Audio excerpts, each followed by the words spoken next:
Hello, my name is Aza Frias, and I am here to talk about working with Trans Latinxs. So some background about who I am. I am an MSW candidate from UC Berkeley. I will be graduating in August of 2021. I have been working in the mental health field since 2014. I also have extensive experience developing curriculum for professional development for therapists and mental health professionals. On a personal note, I am genderqueer and I am also Latine. So this presentation is coming both from my lived experience, from research I've done, from work I've done in the field, and also from learning from my own community. I hope that this training adds some value and helps you learn more about working with Trans Latinxs, and I hope that you enjoy the show. Feel free to send me an email. I look forward to hearing any questions or comments. I'm always interested in learning and growing, so if you have feedback or constructive criticism, I'm very open to that. My email is on the slide here. My goal is that after this webinar, you will walk away with an increased knowledge about the vibrancy and resiliency of the Trans Latinx communities, the unique cultural factors that affect Trans Latinxs, areas of need that many Trans Latinxs face, methods and ways to support Trans Latinxs with mental health services, and some learning about using non-binary pronouns in Spanish and English. Just so you know, I will be discussing bodies using anatomically correct terms. I will be discussing genitalia and bodies. I will also be discussing violence and discrimination experienced by transgender people. So if you find yourself feeling activated or triggered, please pause the movie, pause the recording, take care of yourself, do what you need to do in order to engage with this material or not. But as always, please take care of your own mental health first. To start off, I'd like to discuss the terms I will be using just so folks understand where I'm coming from. So cisgender, or cis, is somebody who identifies with the gender they were assigned at birth. Transgender, or trans, is someone who does not identify with the gender they were assigned at birth. This is a unique identity, but also an umbrella term to describe anybody who doesn't identify with their gender assigned at birth. This excludes cis people who are gender nonconforming. So AMAB means assigned male at birth, and AFAB means assigned female at birth. And I use these terms so that it's very clear what I'm talking about and so that I don't misgender anybody. Gender expansive is an umbrella term used to describe people who broaden their culture's commonly held definitions of gender. So this is talking about identity, roles, norms, can include gender expression. This includes all transgender people and also cisgender people who don't conform to gender norms. Gender nonconforming is someone whose gender expression doesn't conform to societal standards of masculine or feminine. So this is referring to gender expression, which means things like tone of voice, how you dress, what norms and roles you take on. So gender expansive is speaking to the identity, whereas gender nonconforming is speaking to how it is we're presenting our gender on our body. So quick note about non-binary Spanish language. I use E at the end of words instead of O, A, or X. For example, saying Latine instead of Latino, Latina, or Latinx. Another example is saying trabajadore social instead of trabajador or trabajadora. For my own practice, I use X when interacting via text with strangers because it's more well known and it sends a very clear signal that I'm using non-binary Spanish. So basically I use the X when I'm not sure I'll be able to explain myself, since using the E, people often get confused or think I'm speaking Spanish incorrectly. But when I speak, I use the E. For me, it feels more natural and rolls off my tongue easier. I wanted to start the lecture portion of this workshop by really highlighting the vibrancy and resiliency of the Trans Latinx community. I find that many trainings about trans people focus on the victimization and experiences of oppression, and don't do a really good job of showing you how amazing it can be to be trans and the reasons why people choose to come out and transition and make that often difficult choice. So this section is really to show you the strength that already exists in the trans community so that you can also help your clients tap into that strength. The first person I'm going to talk about in this section is Sylvia Rivera. She was one of the leaders of the Stonewall riots, and she was an early advocate for including trans people in the queer liberation movement. In her adult life, she was a persistent voice for the rights of low-income and queer and trans people of color. She founded STAR with Marsha P. Johnson, which stands for Strategic Transgender Alliance for Radical Reform. This was one of the first trans-led organizations to help New York City's trans and sex workers in getting their daily needs met.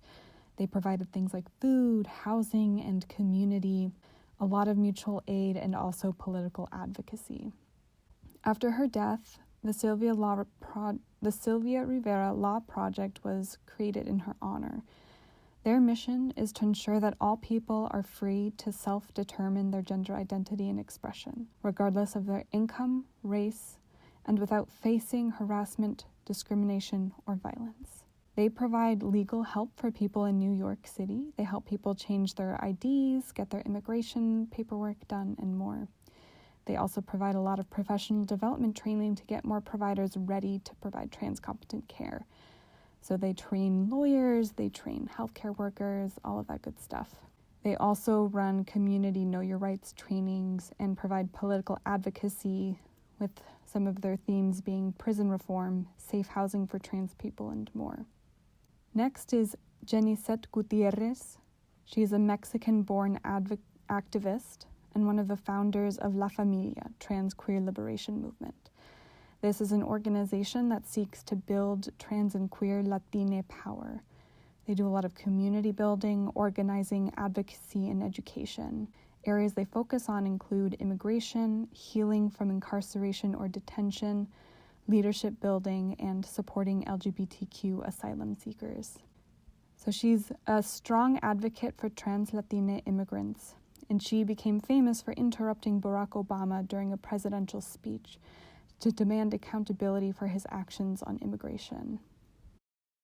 El Canto de Colibrí is a movie about immigrant Latino fathers coming to love and accept their LGBTQ children. This movie was made in partnership with Somos Familia, which is a Bay Area organization founded by two moms with Latino, gay, and bisexual sons. Their mission is to create support and acceptance for Latine LGBTQ youth and their families. They provide a lot of educational resources for parents and families. They conduct workshops and classes, and they also hold support groups in the Bay Area and do a lot of leadership development. So please take a moment to click on the link here.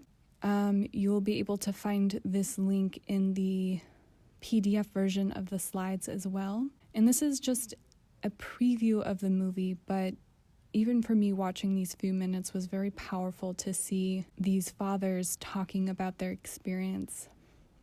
So please pause here and come back when you've finished watching the video. So for me, this video was very powerful because oftentimes fathers can be the ones who are the most strict when it comes to gender identity and sexual orientation. So to see these fathers struggling with that and finding a way to come to love and accept their children is incredibly powerful. And these are the kinds of things that trans Latine people need to see as well. That on average, it takes a family 2 years to come to accept their queer trans child. This statistic comes from the Family Acceptance Project based in San Francisco. That for the most part, families come around and find a way to bend religion, bend culture, bend tradition to love their children.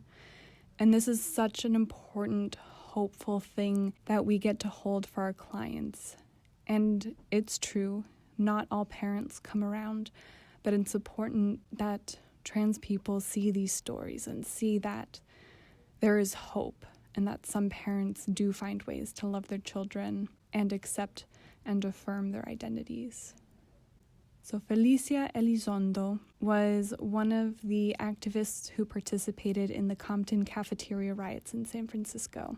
So these riots are very similar to the Stonewall riots in that Compton cafeteria was a restaurant frequented by drag queens and trans women that was also violently and constantly policed by San Francisco Police Department. So a few years before the Stonewall riots, so this was like 1966, trans women and drag queens in Compton cafeteria threw a riot in protest of the way they were being treated. This happened in the Tenderloin, in an area that is now known as the Transgender Cultural District, which is the first transcultural district in the United States. And this really marked the beginning of trans activism within San Francisco. So Felicia Elizondo is also a veteran of the Vietnam War. She's an activist and speaker, and she worked with other trans women of color to combat racism, prevent HIV spread, and also was an activist to ensure that people with chronic disabilities had the care they need to live a good life. I next want to discuss some of the indigenous histories of gender variance. So first we have the Muxes de Oaxaca, Mexico. Muxes generally come from the Zapotec communities in Oaxaca. They are often assigned male at birth but take on roles in gender expression of women. Some are vestidas, so they are dressed as women, and some are pintadas, in which they dress masculine but wear makeup. Traditionally, they were considered to be good luck, but the combination of white colonialism and Catholicism forced indigenous peoples here to be cisgender and heterosexual, so they imposed cis heteronormativity. The photo here is Amaranta Gomez Regalado. She ran for elected political position in Mexico, and although she didn't win, she made history as the first Muxe to run for political office. Her platform was broad and involved decriminalizing marijuana and abortion. She was born in a Zapotec village. She was a former drag performer, and she later got a degree in social anthropology focusing on the history of Muxes. So please pause again here, and you can find this link in the PDF version of these slides.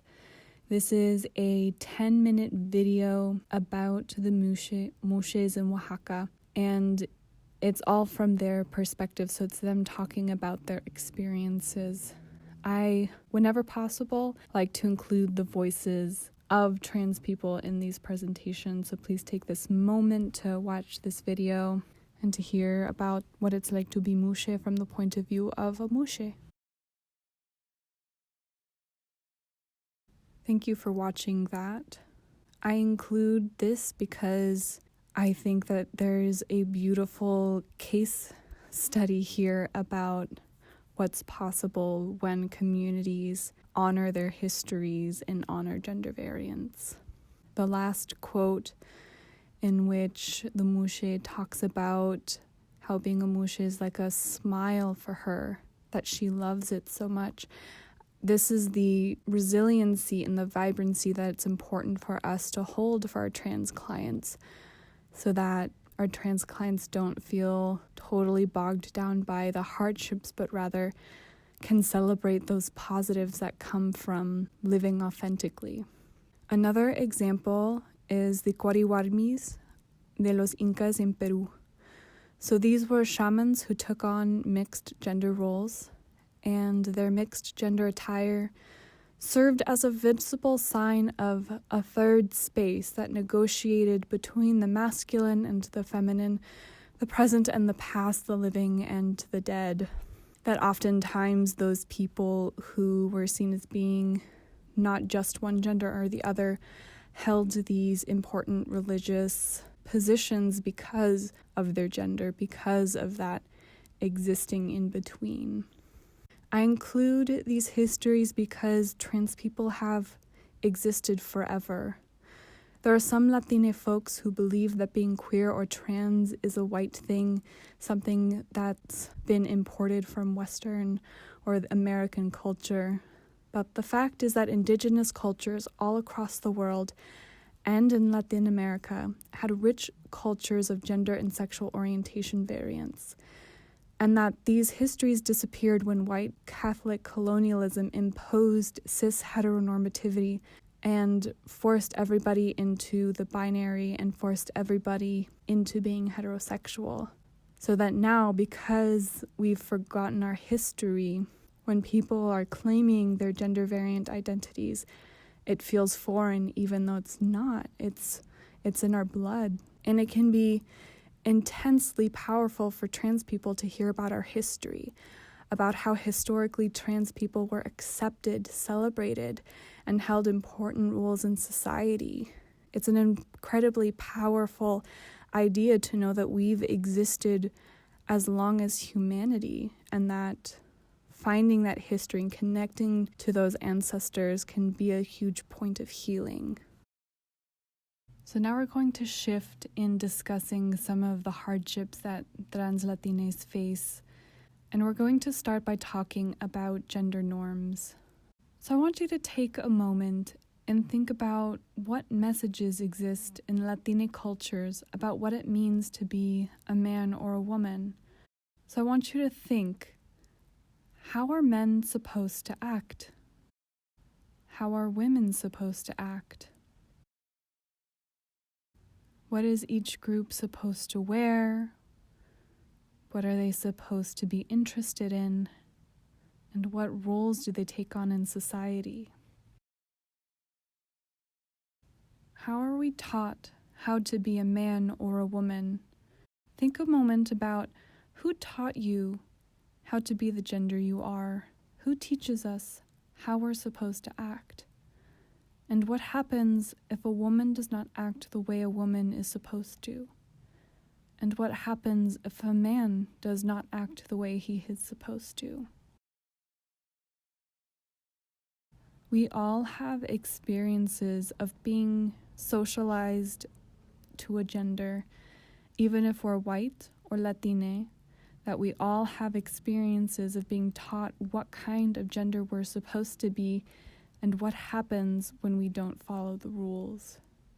So I want you to think about your own personal experiences, maybe the experiences of someone you knew. But what happened when people crossed a line? What happened when people were different?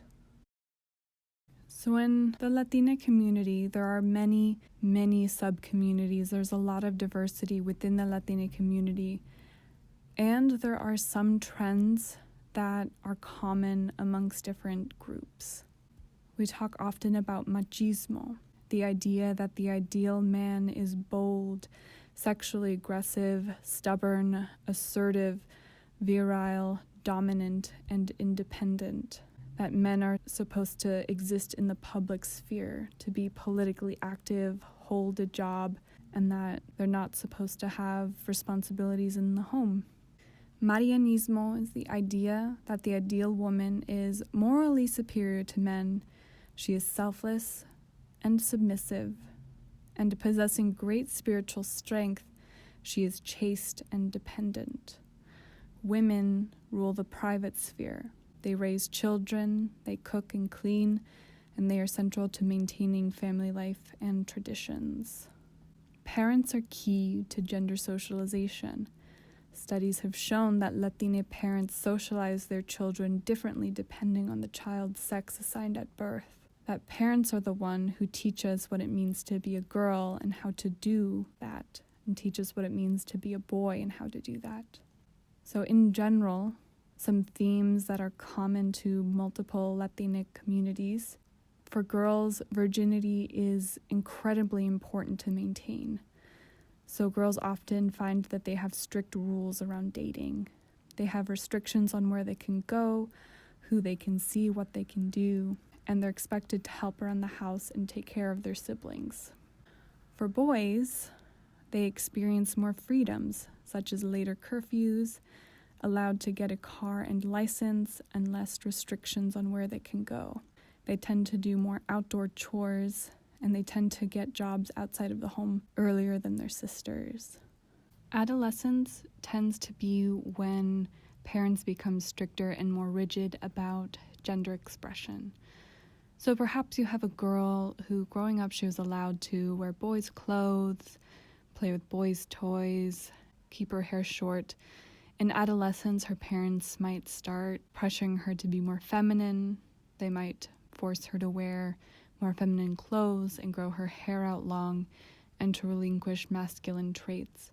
And a similar pattern happens with boys, that adolescence is when parents become highly concerned if their child does not exhibit normative gender tendencies.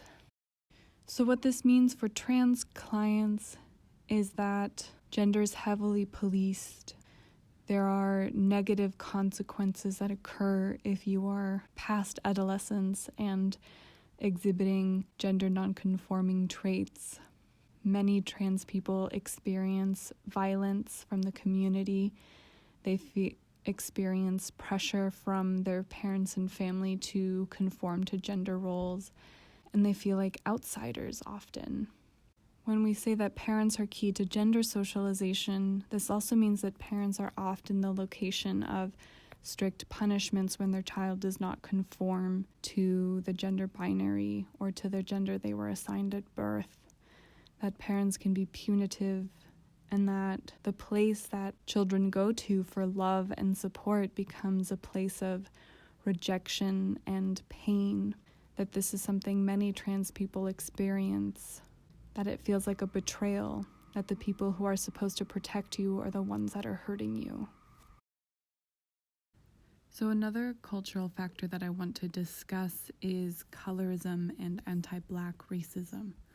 Transmisogynoir is the unique experience of oppression faced by Black transgender women. This is an oppression that exists at the intersection of misogyny, transphobia, and anti-Black racism. The systems of oppression at play here are cis-normativity, the gender binary, and white supremacy. And I say this because Black trans women are at a particularly high risk of experiencing violence and harassment. As the diversity of the Latina community shows, there are many Afro-Latinxs who experience anti-Black racism, so it's important that we discuss this. Some things that Afro-Latinxs experience include anti-Black racism from within the Latina communities. They may not feel like a part of Black communities in the U.S. because they're Latina, and they may not feel welcome in LGBTQ spaces that are dominated by white people. As Tiesha Nativity was quoted in thre's, "I wasn't Black enough for Black Americans, and I wasn't Latino enough for Latinos." So this really speaks to how these intersecting identities create an outsider identity, and that many Latinos get safety from within the Latina community, and many queer and trans people get safety from being within the queer and trans community. And then same thing for Black people, that Black people find safety within Black communities. But if you have someone who doesn't quite fit in any of these categories or who exists in all of them, they might experience being excluded from these communities, which puts them more at risk. So imagine a Black trans Afro-Latina, if she's unable to get safety in queer spaces because she's Black, and then also not feeling part of a Black or a Latino space because of being Afro-Latina, she is at a heightened risk of experiencing violence and not having enough support. Some risk factors that many Afro-Latinas face is over-policing and racial profiling. They are at an increased risk of experiencing violence and harassment, and at an increased risk of experiencing negative mental health outcomes. That almost 50% of Black trans women have attempted suicide. This isn't very important for us to talk about because anti-Black racism exists within the Latina community. And if we're going to provide services to all Latinas, we need to include our Afro-Latina siblings. So other cultural factors to take into account when working with Trans Latinxs is documentation status. So like other Latinxs who come to the United States, many Trans Latinxs come to the United States seeking economic opportunity and improved livelihoods. Many Trans Latinxs also come to the United States seeking asylum because they're experiencing violence and persecution in their home countries due to their gender and sexual orientation. According to immigration law, being queer or trans does count for asylum, but as many of folks probably already know, it's really difficult to successfully apply for asylum. So Trans Latinxs have some similar needs to other undocumented Latinx, such as finding affordable legal services in Spanish, finding housing and employment, and accessing welfare while undocumented. And similarly to other undocumented Latinx, there's the fear of deportation, and if they encounter the police, that they might be deported. Some unique needs that Trans Latinx face is that sometimes their identification documents don't always have the correct name and gender marker, which can make the process of applying for immigration status much more complicated. Many Trans Latinx experience transphobia in services meant for undocumented Latina immigrants because those organizations might not be trained to provide services to trans folks. And then if a trans Latina wants to medically transition, they need health insurance and access to providers to do the pre-surgical assessment, which requires having primary care for an extended period of time, and long-term access to a mental health provider who is trained to do PSAs. And then they need all these services in Spanish. In San Francisco, there are not enough providers who can do PSAs in Spanish. We're noticing that there's much more need than there are providers who can do this service. So many trans folks have to wait months in order to get an intake with a Spanish-speaking provider who can do a PSA. And this is very important because transition-related care is medically necessary services that are really expensive that many trans people can't afford to pay out of pocket for these services. So being undocumented can make accessing these medically necessary services much more difficult. So in this section, we're going to start talking about what are some needs that Trans Latinx face and how we as mental health providers can address those needs. So one area is employment, that many trans people experience discrimination when they're applying for jobs. And if a Trans Latina is not able to find a job, they may turn to survival sex work and or end up homelessness. So it's really important that we find employers who are not transphobic, who are supportive and affirming of trans communities, and that these jobs be made available to Trans Latinx. So as a result of having employment troubles, many trans people have a hard time finding safe and affordable housing. Many homeless shelters are segregated based on gender assigned at birth, and some trans people are forced to stay in sort of like the gendered dormitories of the wrong gender, which can put them at risk of experiencing harassment and violence. And it's hard to find housing if a person can't find a well-paying, stable job. Employment and housing do go hand in hand, but also in the Bay Area, we just in general don't have enough safe and affordable housing. Another issue that comes up is identity documents. All transgender people who go through a transition have to think about legal name and gender change, and that process can be expensive and complicated and hard to do. There are a lot of issues that can arise if someone's identity documents don't match sort of their gender and the name they go by. For example, I am currently having trouble getting a medical service covered from a year ago because the provider used the wrong name when submitting to insurance. And so that's been a really complicated process. And not having your not having your identity documents match with your gender and name can expose you to harassment.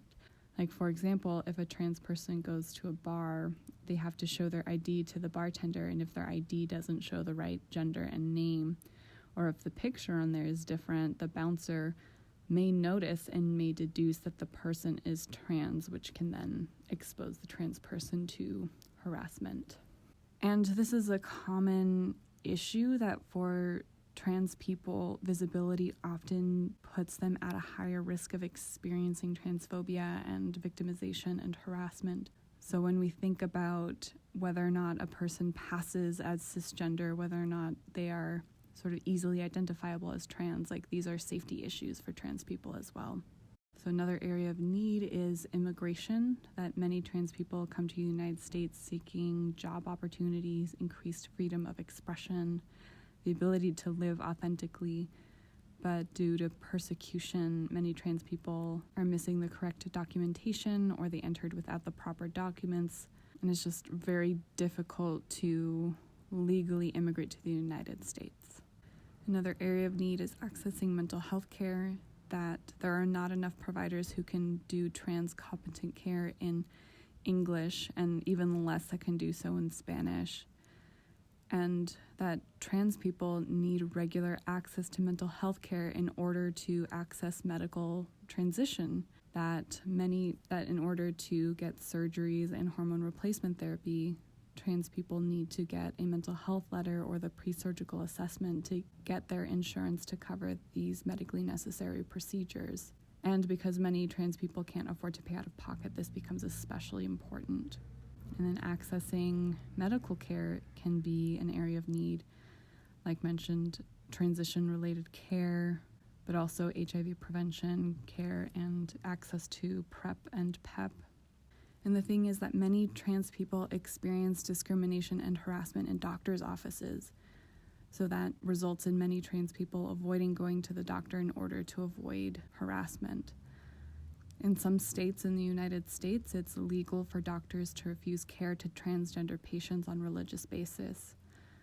Transgender patients literally die because doctors refuse to treat them. There's also the case that many ignorant doctors don't believe a trans person's pain or their medical needs, and that many doctors kind of assume that trans person shows up to the doctor's office trying to get substances, or that all of their medical problems are psychosocial and as a result of their gender identity. Because there's this prejudice against trans people and the assumption that all trans people are addicted to substances and are just seeking drugs to deal with their addiction. And as a result, trans people get poor medical services and sometimes die. So next we're going to talk about some ways that we can improve the way we provide care to our trans Latinx clients. The first and probably most important one being to affirm their identities. So you can do this by asking what names and pronouns you should use for your clients, and then be sure that you use them. And in order to get this right when in front of the client, it's best to practice using the right name and pronouns for the client even when the client is not around. And if you make a mistake, just apologize, correct yourself, and move on. Another important thing is to ask clients who they are out to, and do not out them without permission, even to your colleagues. The exception here is if you need to talk to your supervisor, or if there's sort of like an emergency or medical necessity that requires their gender information. But otherwise, you really should not even tell your colleagues about your clients. Some themes that may come up in therapy include supporting trans men who are seeking healthy masculinity that feels authentic to Latina roots. So like dealing with machismo and finding a way to feel like a man without reenacting toxic masculinity. There's some tension that arises when a Latino trans man wants to be recognized and treated like a man, but also doesn't want to embody the more toxic aspects of masculinity, such as aggression and dominance. So another theme that may come up in therapy is that trans women are often treated like they are sexual predators. There's a really biased myth, a really prejudiced myth that trans women are just men who are wanting to dress as women to like enter bathrooms and harass or sexually molest women and girls. And this is completely untrue and based completely in transphobia and bigotry. But as a result, trans women are often treated as predators and have to do a lot of extra work to prove to the people around them that they're safe. So something that we can do as therapists is really affirm their strengths, affirm the parts of their personality that are really positive, and ensure that trans women are not internalizing these incredibly negative stereotypes. Trans women are also at an increased risk of experiencing violence. And that although there are all these bills that are supposed to protect women and children by preventing trans women from going to the right bathrooms or playing sports with the right gender, that these kinds of bills actually end up putting trans women at a higher risk of experiencing violence. Another theme is non-binary people struggling to find language to describe their experience in both English and Spanish. That there isn't really good language to describe gender outside the man-woman, masculine-feminine binary. Many Spanish-speaking people often think you're speaking incorrectly if you use non-binary pronouns in Spanish. This has been my personal experience in every Spanish class I take, and when I talk to other Latinx who speak Spanish, when I use non-binary Spanish, they think I'm speaking incorrectly. So as with all of these things, it's important we're providing trauma-informed care, that trans people are at a heightened risk of experiencing trauma and therefore are at a higher risk of having to deal with PTSD. So it's very important that all the care we provide is trauma-informed. So some things to consider as we're providing care is to use harm reduction as our framework. This is very important because many trans people go to sex work due to employment discrimination, and that many trans people, as a result of experiencing trauma and harassment and oppression, turn to substance use. So it's important that when we're working with any client who is sort of dealing with these survival behaviors, that we use a harm reduction approach that is really respectful of our clients and the struggles that they go through. And some other things to keep in mind is that our Trans Latinx clients have a lot of the same needs as other Latinx clients we might see, such as dealing with immigration, adjusting to the culture of the United States, and accessing bilingual and bicultural services. And most importantly, the most impactful thing we can do as clinicians is to help our clients value their life, value what they bring to the world, and celebrate those things that we get from being our authentic selves. It can be so hard to be trans, and that so many trans people have to really fight to value themselves in the face of intense oppression. So that we as mental health providers have a beautiful and important role, as we have with all of our clients, to help our trans Latinx clients remember their humanity, remember their value, their sacredness. And the best way we can do that is by celebrating trans culture, trans history, and all of the amazing things that trans people add to our lives. This image here is from an article of 15 queer and trans Latine musicians. And I think it's important that we really highlight the art, the culture, and all of the important things that trans people add to our world. One fun example I like to share is that a trans woman created electronic music. We would not have electronic music today if it wasn't for a trans woman. And that a trans woman, the same trans woman who invented electronic music, created the soundtrack for the first Tron movie. Trans women have made incredibly huge impacts into our culture, to our art, to our civil liberties movements, and it's really important that we celebrate everything that the trans community gives us so that our trans clients can feel that they are powerful, that they have value, and that we want to keep them around in this world.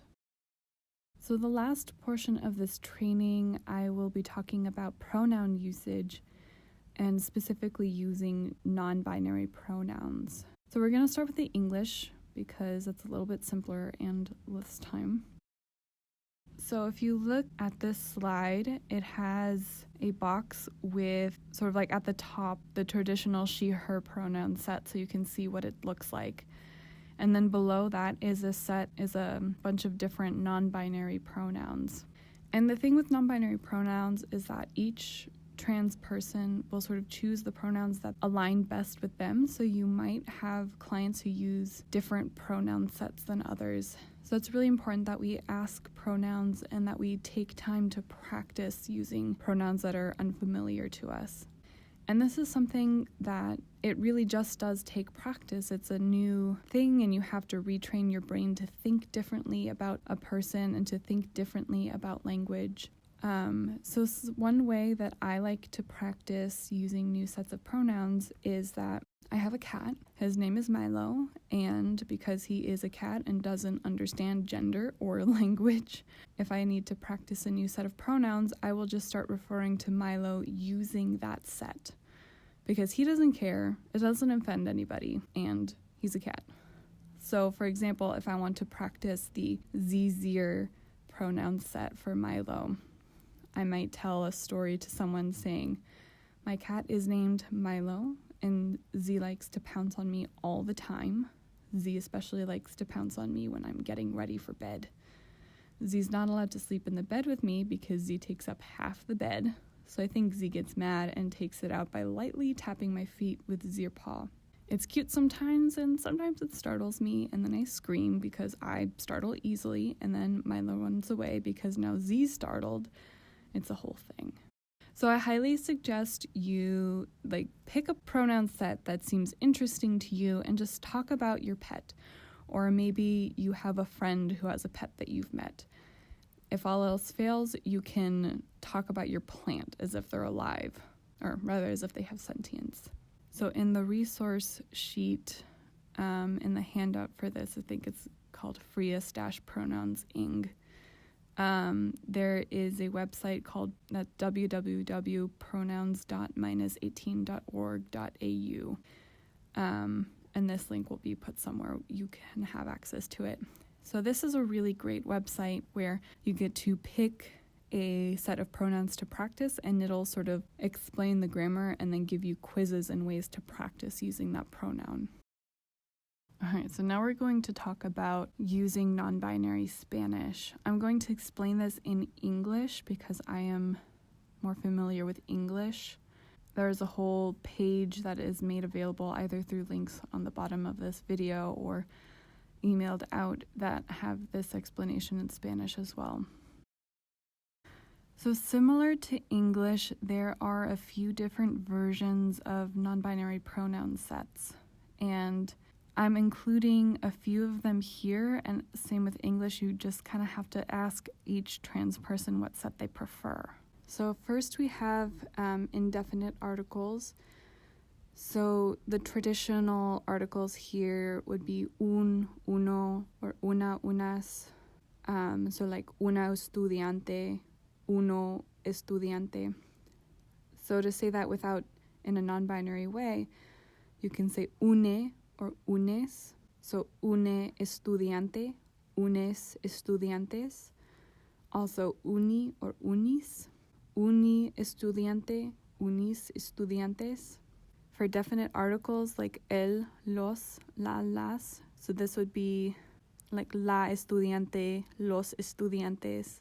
So to say that sin género, you can say le y les. And these words are used in traditional Spanish. However, we're sort of using them a little bit differently to be non-binary. And this is a nice option for people who are trying to find a way to speak Spanish non-binary in a way that sounds a little bit more natural. So the way that would work, instead of las estudiantes or el estudiante, you'd say le estudiante, les estudiantes.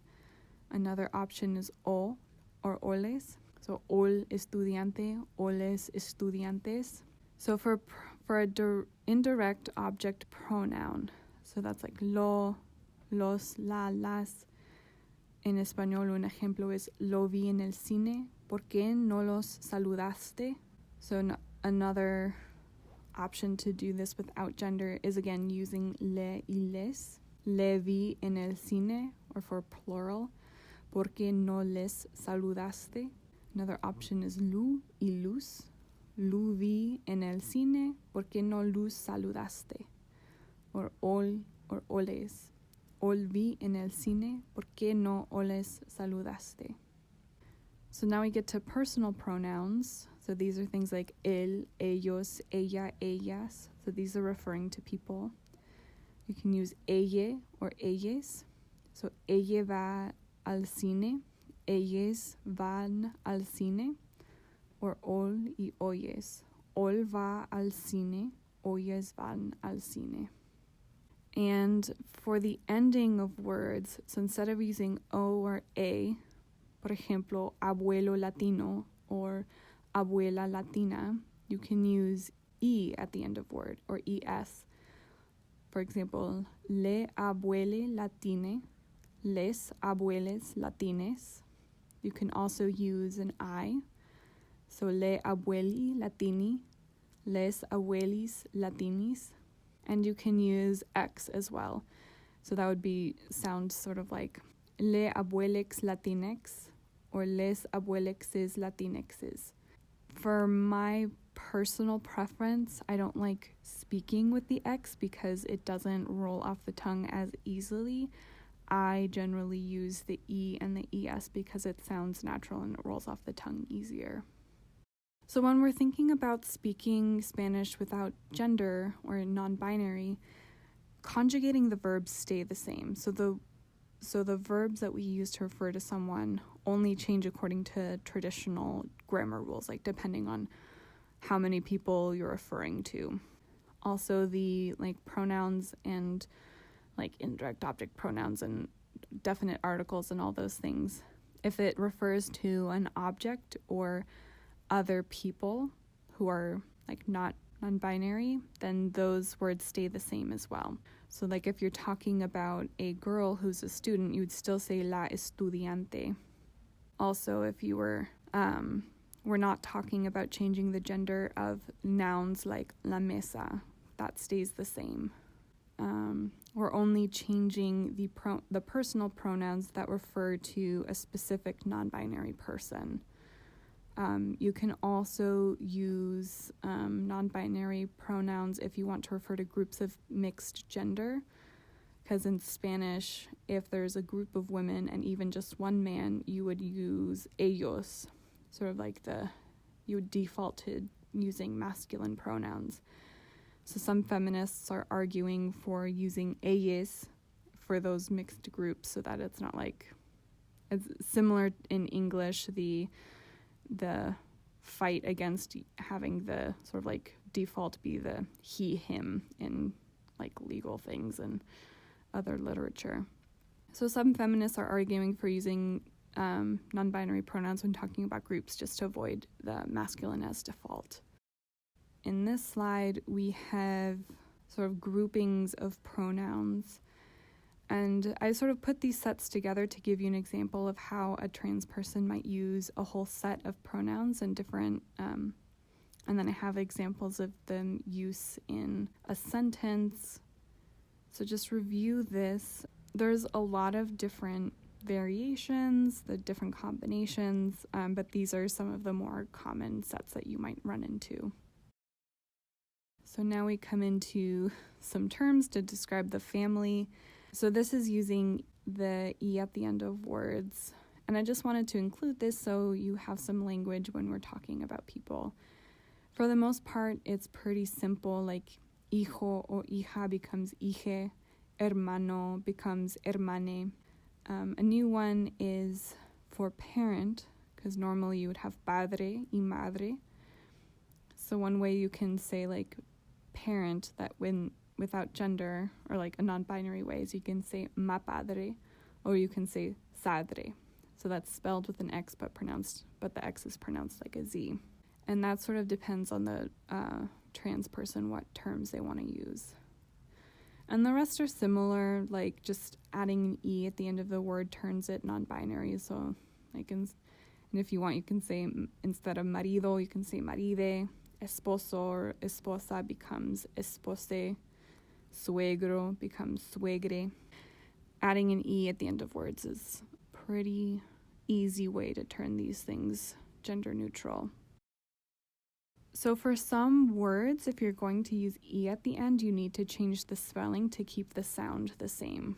For example, if you want to say amigo, but say it amigue, you need to change the spelling a little bit. So amigue is spelled Amigue because GE sounds like he. So other words you need to change the spelling is words that end in CO because CE is pronounced se. So you would change it to QUE, for example. Simpático or simpática becomes simpatique, spelled Simpatique. So other examples are chico or chica, you'd say chique, spelled Chique. Rico or rica becomes rique, Rique. Psicótico becomes psicotique, Psicotique. And enemigo becomes enemigue, spelled Enemigue. So next we're going to sort of focus on one set of pronouns. And I'm going to tell you a story and you can read along. So you notice in the text that I italicized those parts that are gender neutral, so you can pay attention to what parts of the language change. So this story is about Dani, and forgive me if the story isn't well written or doesn't make sense. I mostly wrote this to provide a lot of examples of how to speak non-binary Spanish and all of the different parts. All right. Dani es una estudiante. Dani es alte y tiene el pelo castaño. Dani tiene escuela hoy, pero ella se despertó tarde.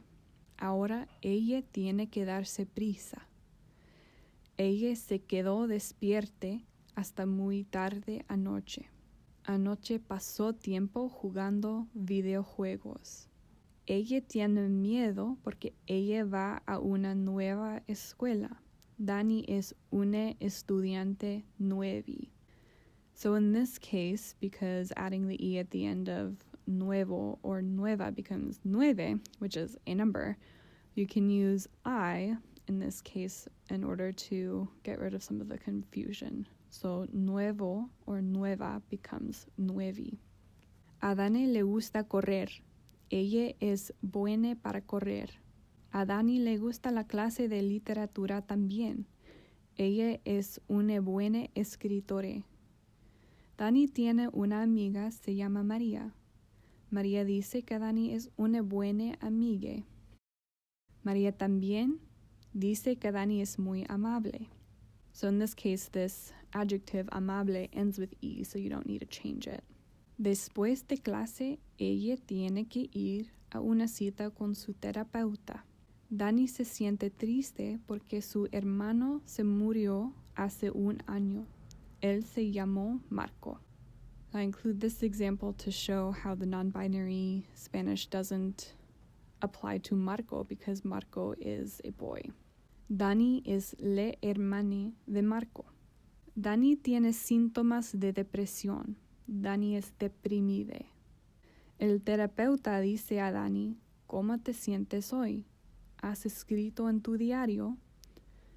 So here's an example of how the conjugation of the verbs doesn't change for the gender. So the conjugation stays the same.